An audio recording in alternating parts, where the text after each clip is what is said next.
Hello and welcome to the Ending Body Burnout Show. We are your hosts, Chris and Philly, co-founders of a multi-award-winning functional medicine practice, serving busy people with energy, mood, and gut issues. While busyness, addictive doing, people-pleasing, and perfectionism might be the norm, it's not normal, and it's a major contributor to health issues. Our goal with this show is to give you a holistic root cause approach to healing your body so that you don't have to continue doctor or diet hopping or popping a gazillion supplements hoping something might stick. So get ready to heal your body, get your spark back, deeply connect with yourself, and step into the life of your dreams. Let's dive in.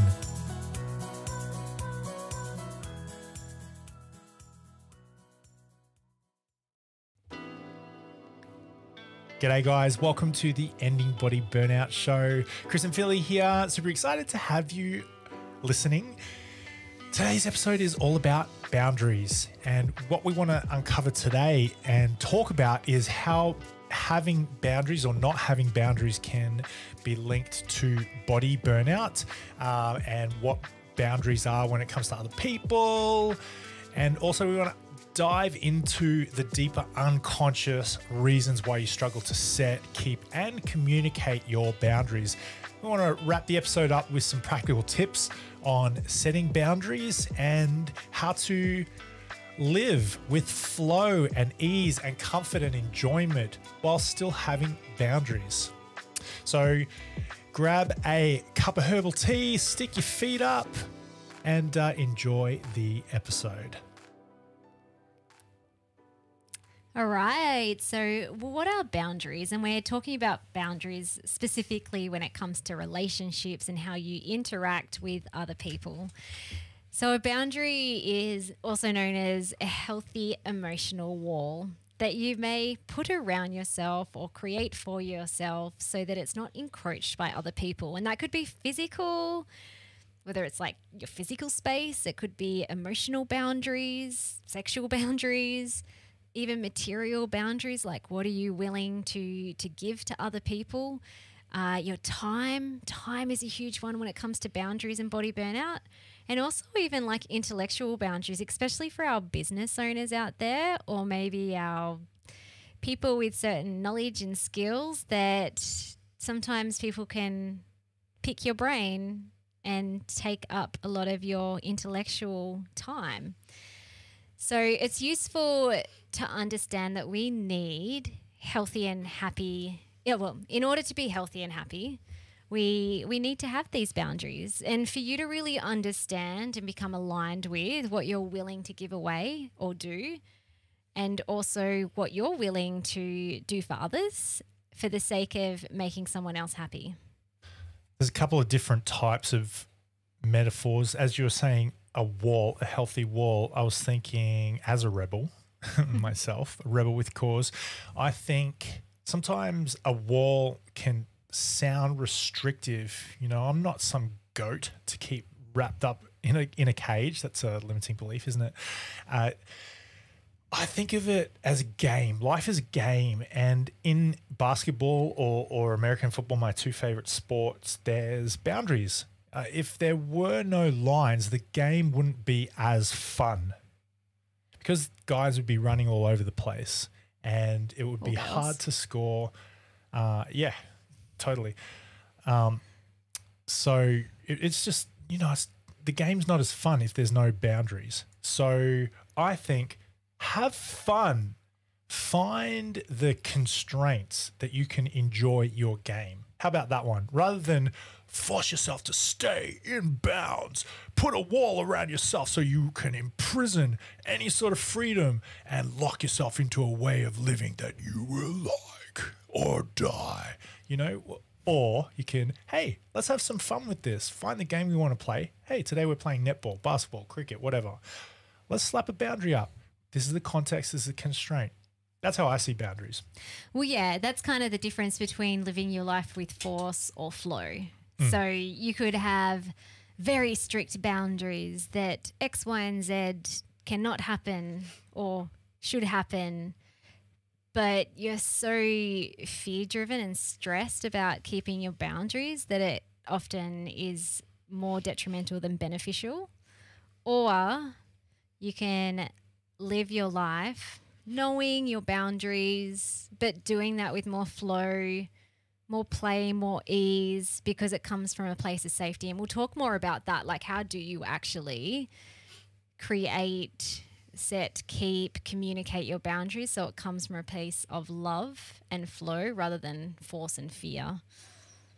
I often think as well, and we'll chat about this in a minute. Maybe we'll chat about it later. But let's move on. Okay. All right. So just for those, I mean, I feel like a lot of people, boundaries is kind of like a very fad word, I think, maybe in the last few years that people throw around. But in case you're really confused around what are you even talking about specifically when you say boundaries, I just wanted to give you some examples. So that might look like valuing your personal boundaries and not compromising them for someone else. Saying no and accepting when others say no. I was actually talking to a client yesterday and she said, yes, I'm really learning to say no to others before I say no to myself. And it feels good. And did you know, since she's been doing this, she had chronic eczema all over her face and now it's healing. Actually, it's not even there at the moment, which is so cool. Another example might be knowing who you are and what you want and communicating that to others. That feels good, knowing deeply who you are and what you want and being able to communicate that with others. Engaging in appropriate sharing. So boundaries isn't about living on an isolated island and you're number one and like no one can ever get into your heart. It's really about actually creating beautiful and loving and really healthy relationships with others and knowing when it's appropriate to give and take. Because that first example was coming from a place of fear and enforcing, wasn't it? Yeah. Another example might look like not letting others define you or your sense of self-worth. So whether that's, sometimes people make sly remarks, it might not be intentional. Sometimes people say things and put you down intentionally, regardless of whether it's intentional or not. You don't let others define who you are and your worth as a human being because you own it for yourself. And there's a lot of permission tied up in boundaries as well. Giving yourself permission to be a certain way and to have these boundaries, not from a reactive, forceful stance. It's a no, I am of worth.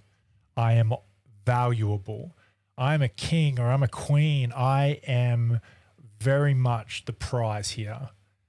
And with this value, this is what I stand for. This is my standard. This is the line. Mm-hmm. Another example would be knowing that your needs and feelings are just as important as the needs and feelings of others.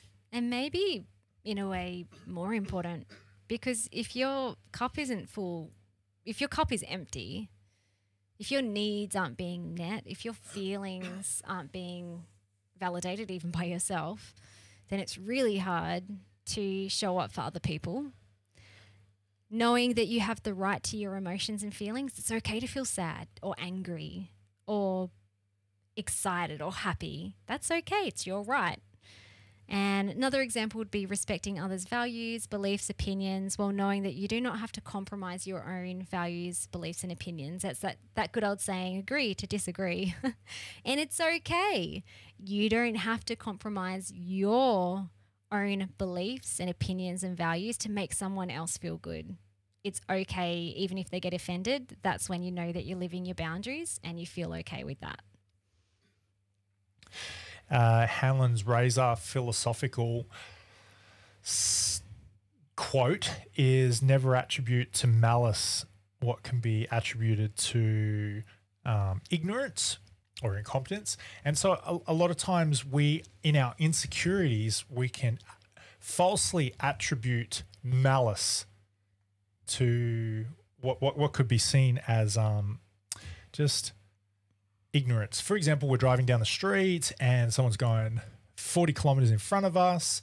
We can say, with malice, we can get into a really sticky, stressful situation and state. We might feel like our boundaries are being encroached on because this person's driving too slow and I have to get to work and blah, blah, blah, blah. But we in that state become ignorant of the other person's wants and needs. And a lot of clashes globally, politically, relationships, on the road can happen when we falsely attribute to malice what can be attributed to ignorance. We're all trying to do the best we can with what we've got, and we put our blinkers on and we all live our own experience. So I think let that be and set your own boundaries and allow other people to have theirs as well. Awesome. So what happens if you don't? Live, know, commit to your boundaries with flow and with love. How can that actually lead to body burnout? So we wanted to give you some examples of how I've seen it, both like personally, clinically, where when these boundaries are encroached upon or they're not even set, how does this actually affect your health? So a lot of people with loose, no boundaries will often overgive. There's overgiving, over responsibility for others, overdoing for others, which might feel good at the time because it's like, oh yes, I feel like I'm a good human being because I'm doing all this for other people. But eventually that little bubble pops and you shows up as resentment, frustration, stress, chronic stress. So chronic stress can lead to not living a life true to your boundaries, which then burn out your adrenals and your neurotransmitters. So these are part of the body that secrete your stress hormones or stress chemicals, put you in a chronic state of fight or flight. So not only have you got adrenal fatigue and maybe like burnt out serotonin or dopamine, but when you're in this fight-flight response, your gut and your detox pathways cannot function. So lack of boundaries is definitely a root cause. Not the root cause, we'll get to that soon, but it's definitely a root cause and a reason as to why someone ends up in body burnout. Sometimes it's not having a lack of boundaries. Sometimes you know well and good what your boundary is and what's really healthy and what's functional and what works for you. But the fear that other people will shoot you down, people that you value their input and you externally validate opinions and over prioritize the needs of others as opposed to yours, and you retreat back behind the line, you allow others to conquer your values and they stand over you. And that it's not the absence of having a boundary, it's the not standing up for your boundaries. It's not having the self-esteem, the self-worth and the security in and of yourself to stand up for what you believe strongly to be true and healthy. So boundaries or lack of or not standing up for them often affects people's self-care as well. So we all know that in order to like really have a healthy, happy body, we need to carve out time for ourselves.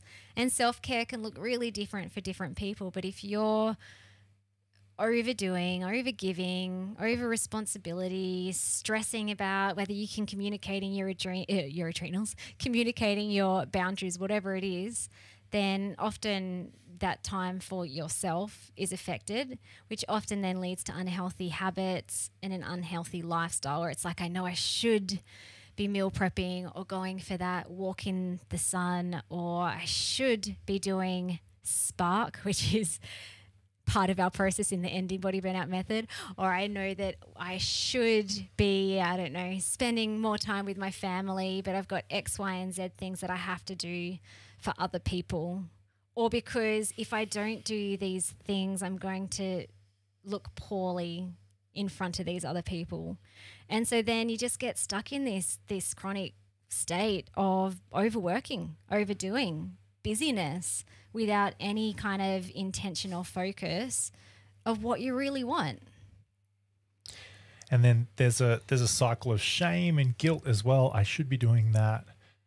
When you say that, it's like a little flag could go off in the air. It's like that should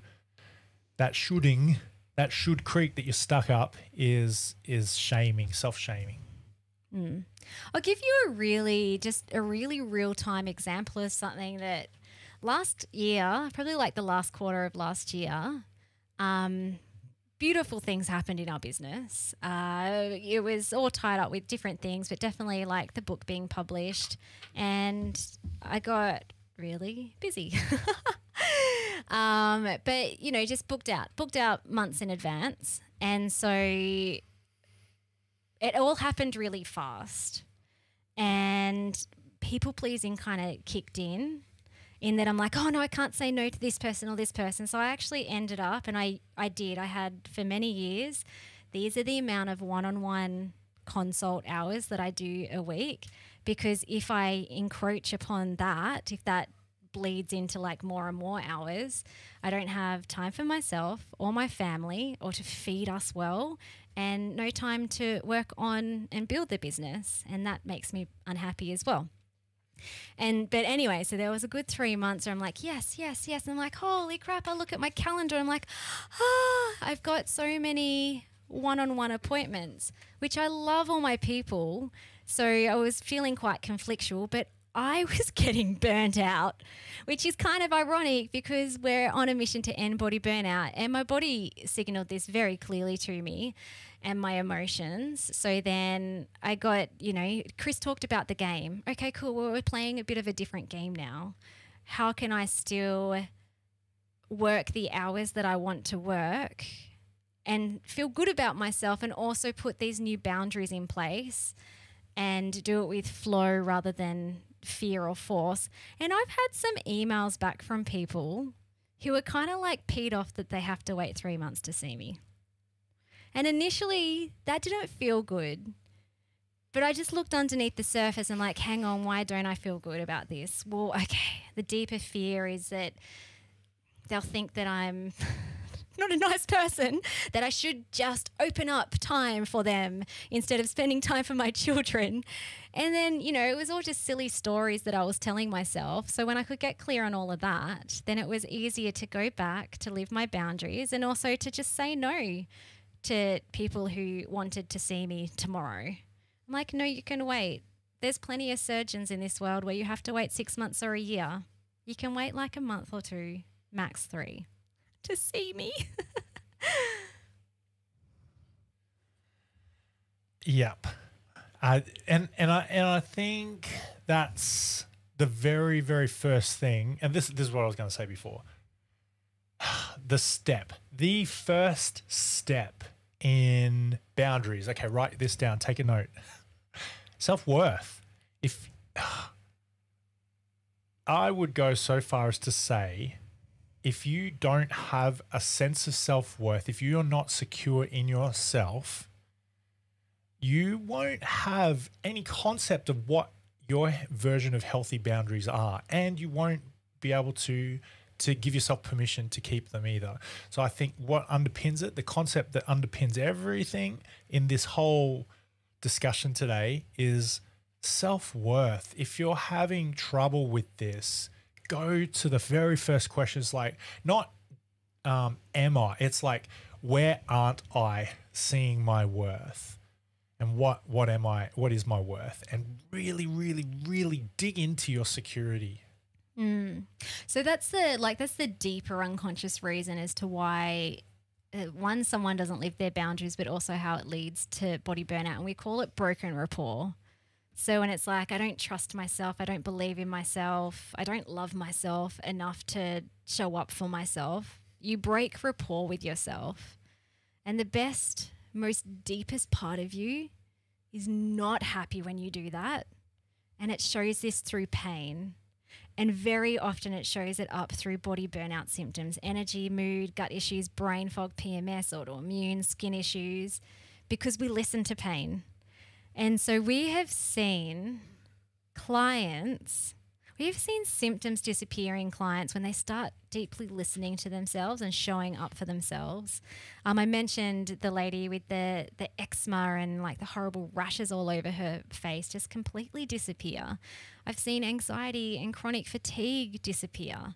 I've also seen very recently a beautiful lady, she is probably listening to this podcast episode, struggling with vestibular migraines for months and months and months, to the point where it was happening every day, so bad that she would vomit and diarrhea and be stuck in bed for 12 hours. That when we cleared a bunch of stuff from the unconscious and she really deeply started listening to herself and feeling safe in her body and not feeling like she had to be over responsible for everyone else, I kid you not, the vestibular migraines have not come back since, and they were almost happening on a daily, at the very least weekly basis. Oh, so beautiful. All right, so we've touched on deeper unconscious reasons as to why you struggle to set, keep, communicate your boundaries, but we might dig into this a little bit more. So people pleasing often shows up when there's lack of either boundaries being set or not being kept or communicated. And so going right back from childhood is when we start getting reprogrammed or programmed into our patterns and our beliefs about ourselves. And a lot of people who really struggle with boundaries are often people who were considered the good girl or the good boy as a little kid. That might be because there was violence in the home, or maybe even just a lot of yelling and disharmony. The type of child that tries to keep the peace or tries to stay under the radars to not put more pressure onto an already stressful environment. Sometimes it could be that you actually had a pretty happy, normal upbringing, but your parents were emotionally unavailable, which most parents were and are, because we haven't been taught, not many people have been taught how to be emotionally present and to have emotional intelligence. So a large proportion of the population have been brought up with emotionally unavailable parents, which then also can show up as people-pleasing patterns, because then a child is like, why are you not giving me attention? Why are you not listening to me? Why am I not being heard? Okay, well, I have to try even harder to get your love. And so then it can set up these patterns where you're overdoing for others to try and get external validation and love back. Which we need. And if you don't have that, your life isn't safe, you don't have the connection, you don't have the significance. And so in order to be safe and to mitigate risk of not having these essential core needs met, you install a program to keep yourself safe, which might be, like what Philly was saying, people-pleasing. So that's the patterns that someone can set up in a young age in themselves. Also, like during that formative age, we're creating unconscious core beliefs, identity beliefs about ourselves. And often, again, the general population have created at some point some unkind, dysfunctional, self-limiting beliefs about themselves, and they don't even know it.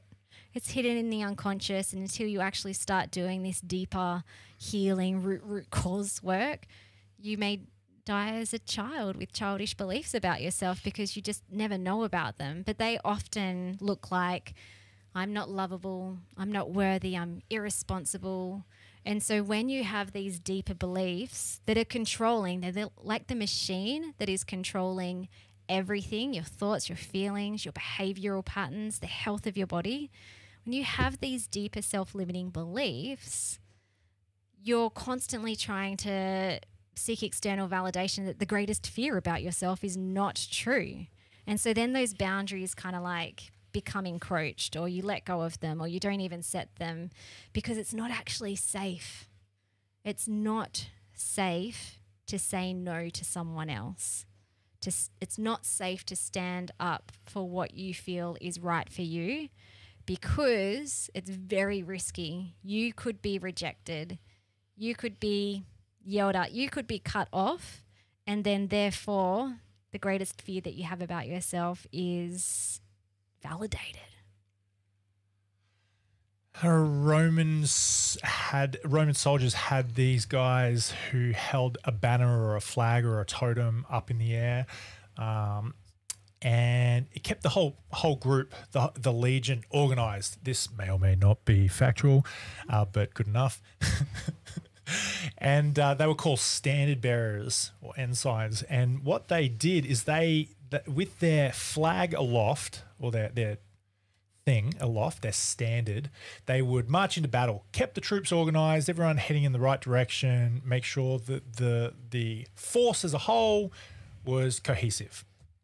When that flag bearer, that standard bearer, got shot by an arrow, they would fall down, the flag fell down, disarray ensued. If no one else picked up the flag, the standard, and carried that into battle, the army was in a disarray.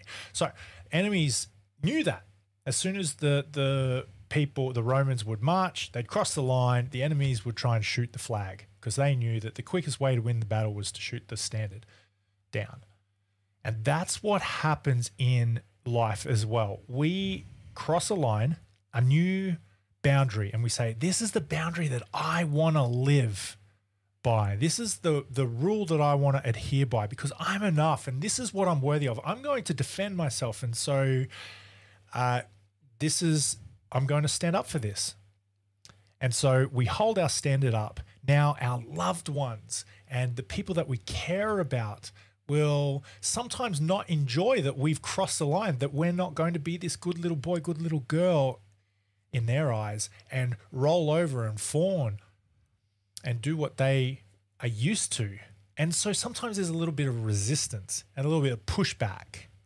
And that happens sometimes. And so I think sometimes the fear of that happening keeps us from raising our standard and holding our line. And I mentioned that before. And so whether our loved ones know it or not, that they stand up for what they believe. So we need to stand up for what we believe in. And sometimes that takes a little bit of negotiation and arguing and debating and standing up for what we believe in, not with force and hatred and violence, but with love and with care. And I think that's a really crucial part of having healthy boundaries, knowing why this is important to you so that you can actually go to your loved ones and say, hey, this is the reason why I'm doing the thing. And I'd love for you to be a part of this. So instead of us fighting, can we work together? And I think if we can feel that self-worth, but then also overcome that fear of others' judgment and resistance, we will be able to hold our standard high and be able to live our boundaries. Yeah. And the way that you do that, like if we're getting kind of practical with how can you actually set and keep boundaries, is number one, before you do any kind of communication or even figuring out what the heck you want, number one, you must resolve your deepest root cause, fear, unconscious core belief that you have about yourself. See it, name it with laser clarity, what you don't know you can't change. So when you can name it, see it with laser clarity, then you can actually start reprogramming the belief. And reprogramming a beliefs are neural pathways. And the research studies say that you can change your neural pathways as quick as 3 weeks to 3 months.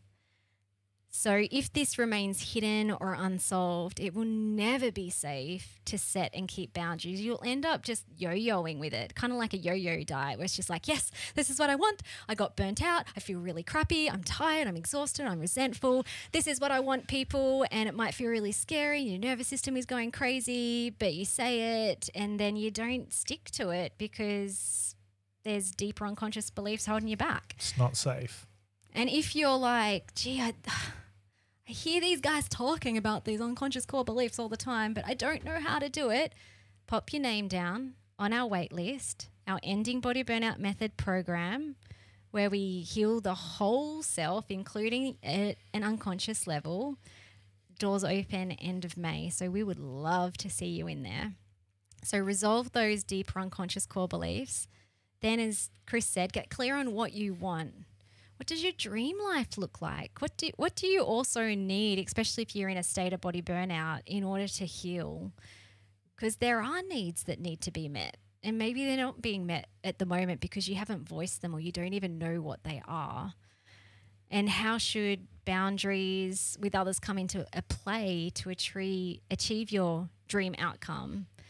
So when there's when there's clarity, it's safe to proceed. Without clarity, your unconscious state, your nervous system is constantly feeling uncertain. So you must get really clear on what you want in order to get what you want. Yeah, close your eyes, believe it, dream it, see it up top first, feel it in your heart, and then know this is why I want it. You know, you come up with your conceptual game plan before you can win any sort of game or battle or whatever you want to call it. You got to have this purpose, this big picture, this strategy, this game plan, reason, cause, and then write it down, articulate it, know it. And before you start shooting yourself down, you start holding yourself back, take the handbrake off. Silly ideas, ridiculous ideas are welcome. And just allow yourself to dream and want and yearn for something either better, or maybe you want less of, or maybe you want more of, but just open up the floodgates and just let it out, or let it in, whatever you want to say. Purpose. So reprogram those beliefs. Worth. Get clear on what you want. Purpose. And then communicate that. And when you do the first two, the communication, which often people think is the hardest, actually becomes really easy.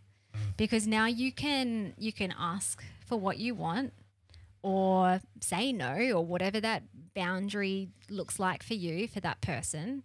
You can communicate that from a place of self-love, because you're backing yourself. And so you aren't needy. So you're not needy for someone else's love or external validation anymore, because you're giving it to yourself.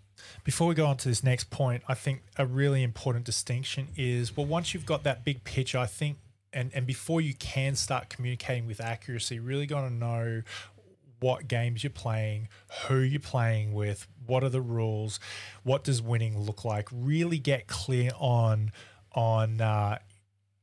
I like the analogy of the game. So players, what are you talking about here? Is this a game for our relationship? Is this a game for work? Is this what's happening? Who's involved? What are the rules? What are the boundaries? All that sort of stuff. So before you can actually communicate these things, just get really clear. Big picture. Now come little pictures, like who's actually involved with this. And if I could win, what does that look like? And then you communicate. I was almost finished. You kind of cut my point off when I'd almost finished. Yeah. I don't know. Well, because I think before you can communicate, you got to kind of know all that stuff. Got to actually know that. Yeah. Otherwise, it's hard to communicate if you don't have that. Cool. Do you have anything else to add about how you communicate? I'm ready to communicate about communicating. Now I've established my. We might have to communicate off mic for this one. Okay, let's just get practical. Chris, actually, a pattern that I had that really peed Chris off a lot was saying used to always, and sometimes I still do, slip up.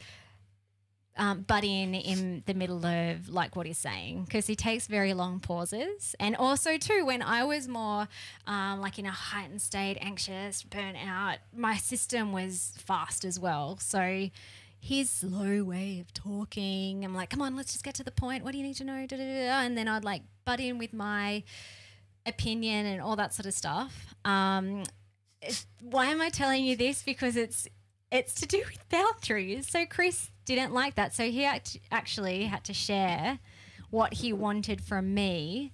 Now, I didn't receive it very well, because I had my own insecurities about myself that I had to work through.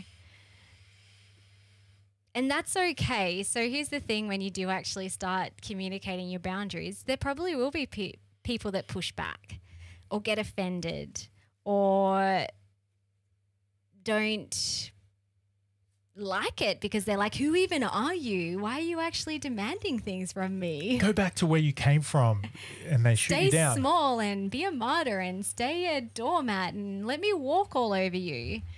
So here's a little thing that has helped me along the way. By the way, I have been getting a lot better, I think, with my communication with you, Chris. You're a well-formed novice. And I love it. also I don't get offended very rarely anymore. I'm like, yep, take it on the chin. Yeah, thanks for pulling me up. Gonna try better. But if you're kind of in this sticky point where you are actually now, it's safe to communicate, but people are pushing back, frustration with others is almost always a frustration with yourself, with the self. Yep. And so, I mean, if you're getting frustrated about them pushing back, then there's still some work that you need to do around your own self-worth. But also too, if you're like, no, I'm all good, I said my thing, they're getting frustrated. It's kind of frustrating that they're not listening to me, but I'm like not too concerned about it in terms of I'm not getting overly stressed about it, then they've got their own stuff. Like they've got their own issues to work through.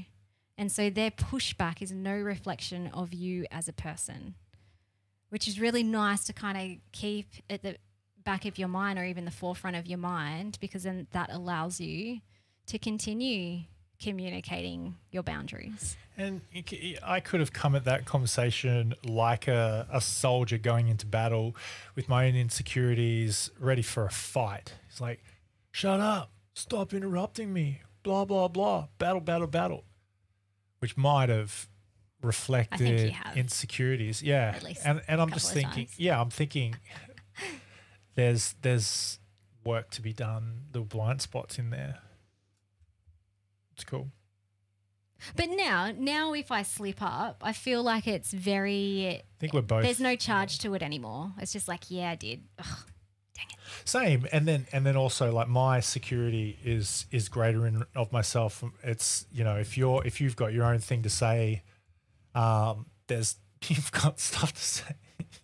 You know, I'm okay with that. Just let you have your thing. Whereas in the past, it would have led to maybe like not talking for 3 days, me giving you the silent treatment because, oh my gosh, you're not listening to me. You're shutting me down all the time because I'm interrupting you. Whereas now it's just kind of like, yeah, cool. That's a pattern that I'd been living for decades that I'm rewriting. And then my insecurities were and like, I'm okay with that. You don't care about me. I'm not enough. I'm unlovable, which is a deep core wound that I've worked on. Awesome. Love it. Hey, penalties as well. You know, we stick with the sport analogy, the game analogy. My favorite two sports, basketball and American football. American football is cool. They throw a yellow flag. The referees have these weighted flags in their belt, and if you do the wrong thing, if you break a rule, they pull it out and throw a flag up in the air. It's, if you actually just watch it, I enjoy it. I think it's funny. Basketball, you blow a whistle. So there's got to be these signs, signals, flags. It's like, hey, timeout, rule broken. And you coming up with your own version of a flag or a whistle just to kind of, hey, this might be a letter. You might write a letter, or it might be like a conversation framed with some gentle words, little sandwich method. But there's got to be penalties, there's consequences for rule encroachment and boundary intrusions. Otherwise, you know, why would you not stand up for your boundaries? Are they important to you? Awesome. If you want to learn a bit more about this, there's a few chapters in our new book, Ending Body Burnout. The last chapter in particular is it's called Happy Home, which really is about how can you become the leader to create change in the rest of your family or those that you are close to, and also a bunch of stuff too in the mind section. So I'll pop that in the show notes. Also too, if you would love us to guide you through this healing work, that is actually like the quickest way to resolving your physical body burnout symptoms, because we're doing physical and metaphysical support at the same time. Pop down to the show notes and press the link to our Ending Body Burnout method to join the wait list. Doors will open end of May, and if you're on the wait list, you get to know first. So there's only limited spots, and also you get access to some sneaky early bird bonuses. Pew, pew, pew. Thanks so much for joining us today. We've hoped you enjoyed the banter and the chat about boundaries. Have the best day ever. Talk to you soon.